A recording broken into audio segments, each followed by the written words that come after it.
शेतकऱ्याने दिले आत्मदहनाचा इशारा, प्रशासनाचे दुर्लक्ष। सजदे येथील शेतकरी शानाभाऊ आधार शिंदे यांनी आपल्या शेतात जाण्यासाठी रस्ता नसल्यामुळे मोठ्या आर्थिक नुकसानीला सामोरे जावे लागत आहे। शेत शिवारात जाण्यासाठी पूर्वीपासून वहिवाटीचा रस्ता असताना देखील आजूबाजूच्या शेतकऱ्यांकडून मार्ग दिला जात नसल्याची गंभीर तक्रार त्यांनी केली आहे।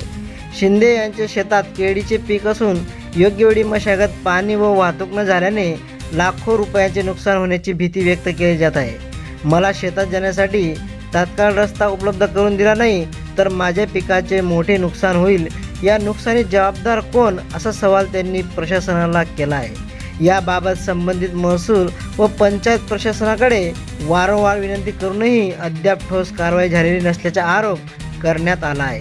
शेतकऱ्यांच्या मूलभूत प्रश्नांकडे प्रशासनाने तातडीने लक्ष द्यावे, अन्यथा तीव्र आंदोलन छेडण्याचा इशारा शिंदे यांनी दिला आहे। शिंदे यांनी प्रशासनास विनंती केली आहे की तात्काळ पंचनामा करून वहिवाटीचा रस्ता मोकळा करून द्यावा व शेतकऱ्याचे आर्थिक नुकसान टाळावे, प्रशासनाकडे मागणी केलेली आहे। झुंजार क्रांती न्यूज ब्युरो, शहादा।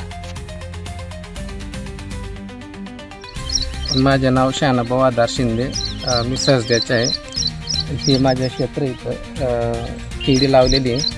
मी रस्ता बनवला सगळ्यांच्या सहमतीनुसार, तिथपर्यंत मला रस्ता देऊन दिलेला आहे। पण इथपर्यंत आदेश असल्याने बी आजूबाजूचे आमचे जे काका बाबा आहेत, पण ते पुढे जाऊ देत नाही।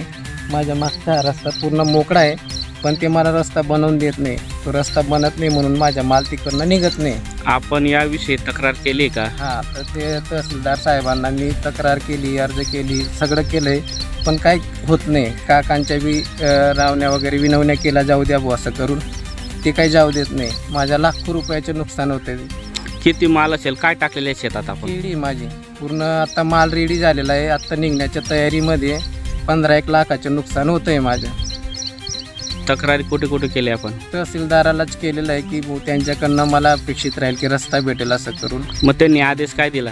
आदेश इथपर्यंतचा आदेश दिलेला आहे, पुढचा अजून अर्ज केलेला आहे, पण ते लक्ष देत नाही। 3-4 महिने झालेत, अजून काहीच होत नाही। वहिवाट रस्ता आहे का? हा, इकडचा वहिवाट आहे या एवढाचा। अजून किती शेतकरी इकडे मग आपल्या शेताकडे? 3 जणांना रस्त्याची आवश्यकता आहे की जो आम्ही अर्धापर्यंत बनवून आणलाय। 3 जणांनी सो खर्चाने रस्ता बनवला, खर्चाने रस्ता बनवून आणलेला आहे आम्ही। आता किती असतील, किती क्षेत्र आहे तुमच्या आता इथं या रस्त्याला आता 3 जणांचा गट लागतो, म्हणजे 18-20 एकरच्या याला पूर्ण रस्त्याची आवश्यकता आहे। आता केळी लावली का आपण? हो, केळी लावलेली। किती टन माल निघेल काय असं अंदाजित? किती 80-90 टन माल निघणार आहे। आता 2000 रुपयाच्या भावी पकडलं तर आज 14-15 लाखाचा माल माझा खराब होतोय, सडतोय। जर समजा रस्ता बनवून दिला नसेल तर मग आपलं पुढचं पाव काय असणार? बस आत्महत्या करा, दुसरं काय करणार? खर्च करायचा वर्षभर, पीक तिथं शेतात टाकायचे 2-4 लाख रुपये, आणि असा जर परिस्थिती येत असेल तर मग काय करणार शेतकरी? आत्महत्याच पर्याय त्याला। प्रशासन लक्ष देत नाही। इथं प्रशासनाची चुकी। मी जातोय, त्यांना अर्ज करतोय, सगळं करतोय, काही होत नाही पुढचं। मग मी जायचं कुठं आहे आणखी दुसरा रस्ता जायला मला? तर मला जरा रस्त्याचे जर तहसीलदार साहेबांनी काही केलं नाही तर मला या 2-4 दिवसात आत्महत्या केल्याशिवाय काही पर्याय नाही राहिला आहे। माझ्या शेतात माल झालेला आहे, काढायला माझ्याकडे जागाच नाही। काय करणार? ते जे माझ्याकडे पर्याय, त्यांच्या ऑफिस पुढे जाऊन आत्महत्या करायची।